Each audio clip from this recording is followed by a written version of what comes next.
यानी वेरिएबल का की पावर और सेम वेरिएबल, ये मैंने आप लोगों को लिखाए थे कि वो आपस में ऐड हो सकते हैं या सब्ट्रैक्ट हो सकते हैं। और लेकिन जब वेरिएबल ऐड या सब्ट्रैक्ट होंगे तो उनकी पावर ऐड और सब्ट्रैक्ट नहीं होते, उनके कोएफिशिएंट जो है वो सब्ट्रैक्ट या उसके बाद जो है उसके बाद कोएफिशिएंट उनके सब्ट्रैक्ट हो या ऐड होते हैं। मसलन फॉर एग्जांपल ये 3x² है प्लस 5x प्लस 4। अब इसमें ऐड करने के लिए मुझे क्या है कि ऐसा वेरिएबल चाहिए कि जिसकी पावर 2 होगी। मतलब ये इसे कोएफिशिएंट कहते हैं, 3 कोएफिशिएंट है, इस x का 5 कोएफिशिएंट है, इसकी जो पावर 2 मैंने दी है ये इसकी जो है एक्सपोनेंट कहलाएगा या पावर कहलाएगा। एडिशन में या सब्ट्रैक्शन में आपकी एक्सपोनेंट सेम होना चाहिए और वेरिएबल सेम होना चाहिए, तब आप ऐड या सब्ट्रैक्ट कर सकेंगे। मतलब यहां मैं कहता हूं कि 2x², अगर यहाँ पे क्यूब होता, x बेशक बेस सेम है, x ये भी x है और ये भी x है, वेरिएबल सेम है, लेकिन क्या है कि इन वेरिएबल होने की वजह से करके अगर मैं यहाँ पे पावर 3 देता तो ये x और x सेम होने की वजह से ऐड नहीं, मतलब ऐड हो सकते हैं, लेकिन इनकी पावर डिफरेंट है तो इस वजह से करके ऐड नहीं हो सकते, तो तब और नहीं सब्ट्रैक्ट हो सकते हैं ना ऐड हो सकते हैं। इस वजह से अगर मैं यहाँ पे 2 लिखूंगा, यहाँ पर प्लस 3x लिखूंगा प्लस 2 लिखूंगा, अगर ऐड करूंगा तो 5x² आएगा, पावर ऐड नहीं होगी, यानी 5x² प्लस 8x प्लस 6। लेकिन अगर मैं सब्ट्रैक्ट करूंगा तो क्या होगा, अगर इन्हीं को मैं सब्ट्रैक्ट करूंगा तो निचले वाले के साइन चेंज हो जाएंगे, ये हो जाएगा प्लस है तो माइनस, ये माइनस, ये माइनस। अब 3x² में से 2x² निकलेगा तो मेरे पास x² ही आंसर आएगा। यानी आप जैसे बताया था कि वेरिएबल्स की पावर जो है एडिशन और सब्ट्रैक्शन में उनमें कोई फर्क नहीं पड़ता, सिर्फ एडिशन और सब्ट्रैक्शन के लिए पावर सेम होनी चाहिए। तो ये आ जाएगा मेरे पास प्लस 2x और उसके बाद आपके पास आ जाएगा 2, ये आपका आंसर हो जाएगा सब्ट्रैक्शन।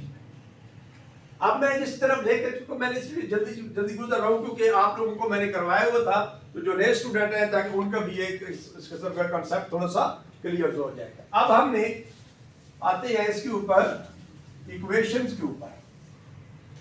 ये लिखा हुआ है question 3x plus 5 is equal to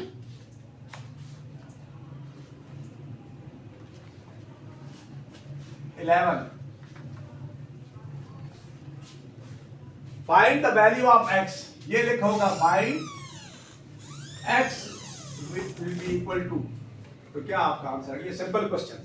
अब आपने क्या करना है, इक्वेशन में जैसे बताया था, ये आप एक बैलेंस ले, यानी जिसे तराजू कहते हैं, यहां पर आपके वेरिएबल्स होते हैं और यहां पर आपके न्यूमेरिकल्स वैल्यू होती है 1 2 3 एंड सो ऑन। ये इक्वेशन होती है। अगर आपका कांस्टेंट नंबर इस इक्वेशन से लेफ्ट साइड पर है तो उसने राइट साइड पर लेकर जाना है। अगर आपका वेरिएबल इधर कोई है राइट साइड पर तो उसको आपने लेफ्ट साइड पर ले आना है। लेकिन होगा क्या, क्या तब्दीली होगी बेटा? साइन चेंज हो जाएगा, यानी किसी को भी लेफ्ट टू राइट ले जाएंगे, राइट टू लेफ्ट ले आएंगे तो उसका साइन चेंज हो जाएगा। मतलब यहां पर अब आपके पास प्लस 2x है, तो ये होगा, अब ये 2x इधर आ जाएगा, 5 इधर चले तो क्या आ जाएगा answer? 3x minus 2x is equal to 11 minus 5। तो अब क्या आ जाएगा? 3x is equal to, sorry x खत्म हो जाएगा, यानी 1x रह जाएगा इज इक्वल टू 6। तो x की वैल्यू क्या आ जाएगी? 6। तो यहां पर आप जो है वो 6 को टिक कर देंगे, यानी 4 ऑप्शंस लिखे होंगे और इसको आप लोग जो है वो टिक कर देंगे। अब आ गया ये चीज, क्योंकि मैं अपना चाहता हूं कि उस टॉपिक की तरफ हूं जो आज मैंने टॉपिक कराना था, इस वजह से आप देखिए हमारे पास अब जो फार्मूले लिख रहे हैं इनके मुताबिक क्वेश्चन आते हैं। मसलन आपका पहला फार्मूला है a²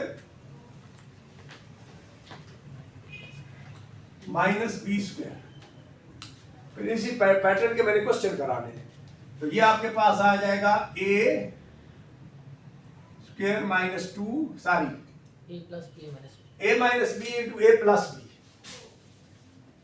a माइनस टू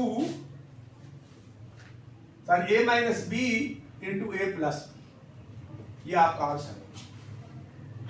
अगर आपका इसी को क्वेश्चन ये लिखा होगा कि a square minus b square is equal to will be equal to, नीचे 4 ऑप्शन लिखे होंगे, तो आपको जब ये फार्मूला आता है इस तरीके से जब फार्मूला एक्सपेंड होता है तो a minus b into a plus b, तो आप ये आंसर लिखेंगे। अगर आपके पास इस तरीके से क्वेश्चन आ जाता है कि 4x का स्क्वायर माइनस 9y का square will be equal to, ये क्वेश्चन है।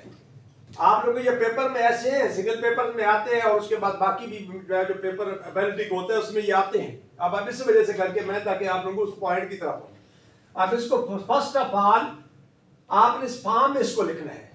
4 किसका स्क्वायर है, 9 किसका स्क्वायर है, 3 का। तो अब आपने इस फॉर्म में लाने के लिए असल में क्वेश्चन की जो फॉर्म है a का स्क्वायर b का स्क्वायर। अब आप इसको देखेंगे 2x, अब ये 2 जो है ब्रैकेट के ऊपर x का भी स्क्वायर है और 2 का भी स्क्वायर है, वेरिएबल के भी स्क्वायर है और कोएफिशिएंट का भी स्क्वायर है। अगर आपके पास सिर्फ ये होता 2x स्क्वायर, तो अब ये x का स्क्वायर है, 2 का स्क्वायर नहीं है। और इधर ही मैं ब्रैकेट लगा देता हूं तो अब ये 2 का भी स्क्वायर और x का भी स्क्वायर है। ये आप लोगों ने याद रखना है। अब आ जाएगा, इसको हम ओपन करेंगे तो ये आ जाएगा 9 का स्क्वायर है इज इक्वल टू क्या होगा, आप देखें हम इसको उसी फॉर्म में करेंगे, a माइनस बी और a प्लस बी, यानी a की जगह पे 2x आ जाएगा, b की जगह पे आप 3y आएगा। अब ये पूरा आपका ये a है 2x और 3y आपका पूरा b है। तो जिस तरह आपने इस तरीके से वैल्यू की कि a minus b into a plus b, इसी तरह आपके पास आ जाएगा 2x प्लस 3y। बस दिस इज योर आंसर, ये आप लोग आंसर। यहां तक किसी को क्वेश्चन, अभी मैं क्वेश्चन आप लोगों से करवाने लगा हूं ताकि आप लोगों को पता चले कि जो स्टेप के क्वेश्चन आते हैं, अब इससे इस फार्मूले से रिलेटेड कैसा क्वेश्चन आएगा, अब मैं वो आप लोगों को बताने लगा। तो अब आप लोगों ने इसी वजह से आप लोग नोट करते जाएं। आप बेटा परेशान बैठे हैं, ये यस, अच्छा ठीक। आप देखिए आपके पास आ जाएगा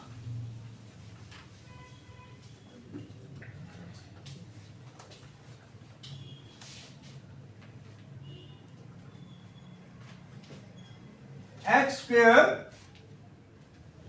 minus 9 divided by x minus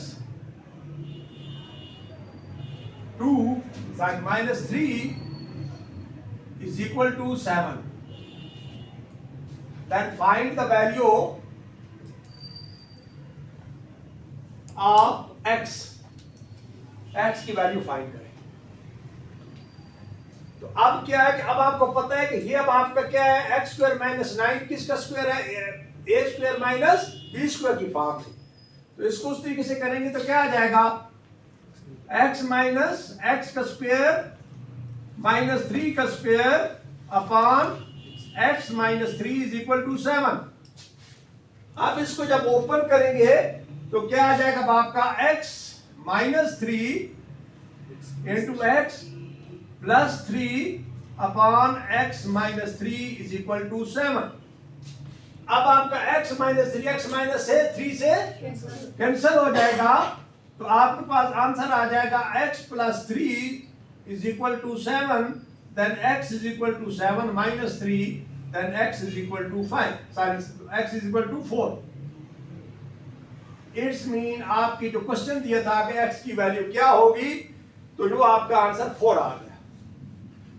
तो बात क्लियर हो रही।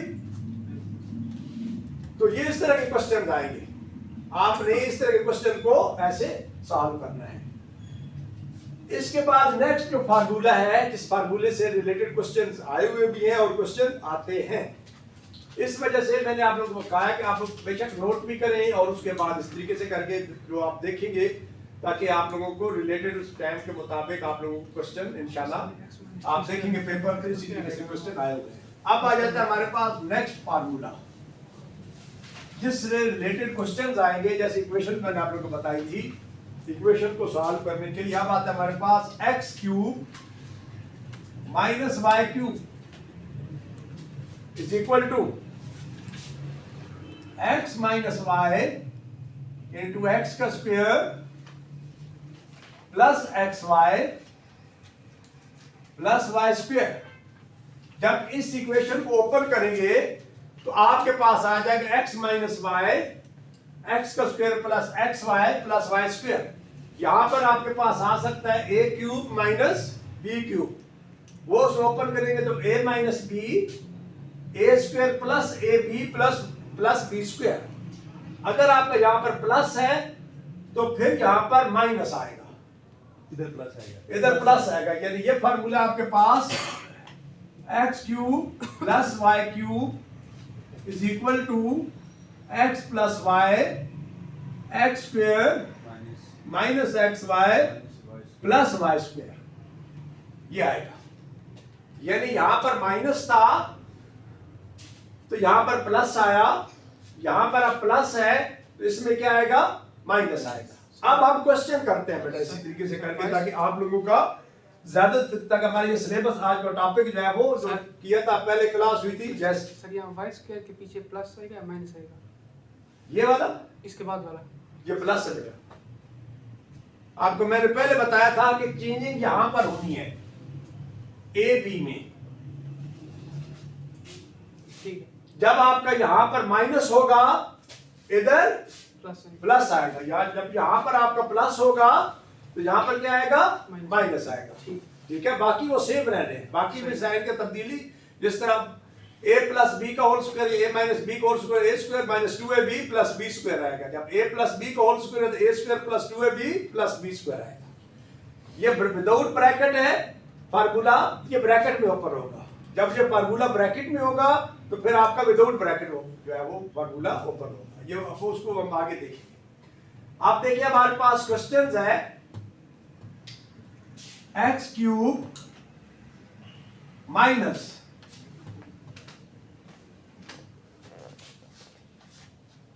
(27) upon x minus 3 is equal to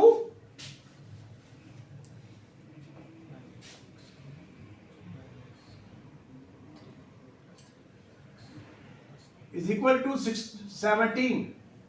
Find the value of x. Find the value of x. तो अब क्या होगा, अब मैं इसको ओपन करूंगा फार्मूले के लिहाज से। ये आ जाएगा हमारे पास x square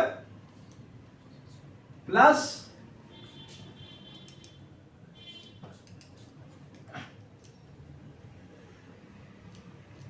nine x plus 9 is equal to 17। Find the value of x। Question ये बनेगा। वाई नहीं है बेटा y की जगह पे आपको क्या नजर आ रहा है, 9, ये 27 है तुम्हारा। ठीक है, तो इट्स मीन वो जो नंबर आएगा तो इधर भी y नहीं आएगा। यानी जरूरी नहीं कि अब x और y उसी को आप देखेंगे उसी पैटर्न में आएगा, वैल्यू भी आ सकती है। ठीक है, क्लियर है। तो अब आपके पास आ जाएगा, आप इसको आप ओपन करेंगे तो हमने वैल्यू किसकी फाइंड करनी है, find the value of x। Question क्या होगा, find the value of x, यानी x की वैल्यू फाइंड करें। सवाल ये दिया होगा और आगे नीचे लिखोगे x की वैल्यू फाइंड करें। तो यहां पर आपको अंडरस्टैंडिंग फार्मूले की होनी चाहिए। तो अब आपका फार्मूला ये किस फॉर्म में बनता है, इस फॉर्म में बनता है। और जब इसको ओपन करेंगे तो एक इसकी वैल्यू ये आएगी उस फार्मूले की। ठीक है, तो सवाल ऐसे बना वो वैसे ही होगा। तो अब आपको इसको ओपन करने की जरूरत नहीं है, इससे कट जाएगा तो पीछे आपके पास x माइनस 3 रह जाएगा। यस सर सॉरी, वो ना रास्ते में लोगों ने धरना दिया हुआ था ना, बड़ी इमाम के जो लोग हैं अच्छा ठीक है, गवर्नमेंट के अगेंस्ट, तो वो बंद था अभी थोड़ी देर पहले क्लियर। चलो कोई बात नहीं बेटा, आप तो ये देखिए आपके पास x का क्यूब -3 का क्यूब अपान x स्क्वायर प्लस 9x और प्लस 9 इज इक्वल टू 70। अब आप देखें अगर इसको आप ओपन करेंगे तो ये आ जाएगा आपके पास x क्यूब -3 का cube is equal to x -3x का स्क्वायर प्लस 3ab। 3 आपके पास x है और b आपके पास 3 है प्लस b का स्क्वायर, ये आएगा ना। आपने उस फार्मूले के रिदम पे जाना है। ये बात देखिए कि फिगर क्या है, फिगर देखिए ऐसा होना चाहिए कि वो क्यूब उसका बन सके। अगर मैं यहाँ पर 26 लिखता तो उसका क्यूब नहीं बन सकता, मैं उसको फार्मूले की फॉर्म में नहीं लिख सकता। अगर यहाँ पर 29 होता तो फिर भी फार्मूले की फॉर्म में नहीं लिख सकता। अगर यहाँ पर 36 होता तो फिर भी मैं फार्मूले की फॉर्म में नहीं लिख सकता। तो यानी 27 हो गया। अगर 4 का है तो 4 का क्यूब क्या होता है, 64 होता है, फिर मुझे तो 64 लिखना चाहिए। ठीक है, अगर 5 का क्यूब होगा तो क्या होगा, 125 होगा। अगर मैं यहाँ पर x क्यूब -125 तो फिर भी मैं उसको फार्मूले में लिख सकता हूँ। तो यानी ये आप लोगों को मालूम होना चाहिए कि किसका क्यूब बनता है, कौन कौन से नंबर है जिनका क्यूब बन सकता है, तो फिर आप उसको उस फॉर्म में लिख सकते हैं। अब आप देखिए कि ये चीज आ गई, तो अब आपका यही क्वेश्चन है, तो ये आपके पास आ जाएगा। हल करेंगे तो क्या आ जाएगा, x -3x square plus 9x plus 9। Sir yes वहाँ ऊपर 3 नहीं आता है ना सर, सिर्फ x और 3 आता है। किसका, वहाँ ऊपर फार्मूले वहाँ पे सर यहाँ पे सर यहाँ पे वो Yes. यानी नीचे भी एक्सीलेंट एक्सीलेंट, नीचे ठीक हो भी गया। 3 अब आएगा आपने सर। एक्सीलेंट बेटा, शाबाश। क्योंकि हम इधर फिर ये 3 जो है वो आपके पास क्या आएगा, 3x आएगा। तो यहां पर क्वेश्चन को हमें क्या करना पड़ेगा, क्वेश्चन मैंने खुद ही बनाया यानी समझाने के लिए। तो यहाँ पे क्या आ जाएगा, 3x आएगा। अभी इसकी सवाल क्यों कि हमारे पास यहां पर क्या आता है, प्लस ab। अब a की जगह पे हमारा सिर्फ x था, उसका कोएफिशिएंट 1 था, इस वजह से करके यहां पर सिर्फ क्या आएगा, x आएगा a की जगह पे, और b की जगह पे 3 आएगा, ना कि यहां पे इसके साथ 3 आएगा। ठीक है, तो इस तरह करके हमारे पास ये आ जाएगा। तो यहाँ पे जब मैं क्वेश्चन खुद बनाया तो यहाँ पे 3x आएगा। गुड, शाबाश। अगर कोई लिखते हुए भी कोई मिस्टेक हो जाती है बात औकात, मैं आप लोग इस तरह मुतवज्जे होता हूँ ज्यादा भी, तो फिर उसके बाद क्वेश्चन मैं खुद ही बना रहा हूँ। वहां पे पेपर से उसे पैटर्न पता है कि इस पैटर्न में क्वेश्चन आते हैं, तो मैं खुद ही उसी को क्वेश्चन बनाता हूँ और आप लोगों को उसी पैटर्न से समझा रहा हूँ। तो अब आ जाएगा हमारे पास, जब इसके लिखेंगे ओपन करेंगे तो क्या आ जाएगा हमारे पास, x -3 x square plus 3xy sorry plus 3x plus 9, और नीचे हमारे पास क्या इज इक्वल टू 17। नीचे क्या हमारे पास, x square plus 3x plus 9, तो ये से कट जाएगा और आपके पास आ जाएगा x -3 is equal to 17। then x is equal to 17 plus 3, then x is equal to 20। ये बेटा आपका इस फार्मूले को मुताबिक क्वेश्चन आ जाएगा। क्लियर है, ये सवाल आप लोग में आए हुए हैं, इस तरह के क्वेश्चन आप लोगों के पेपर में आए हुए हैं, जो एमटी का हुआ है और उसके बाद बाकी जो पेपर में आते हैं पुराने पेपर।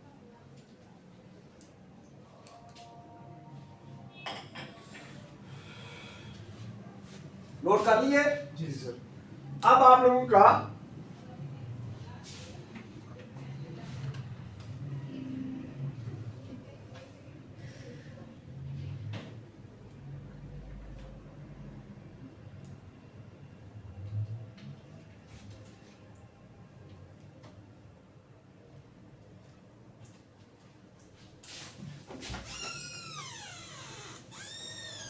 बात कर लेंगे।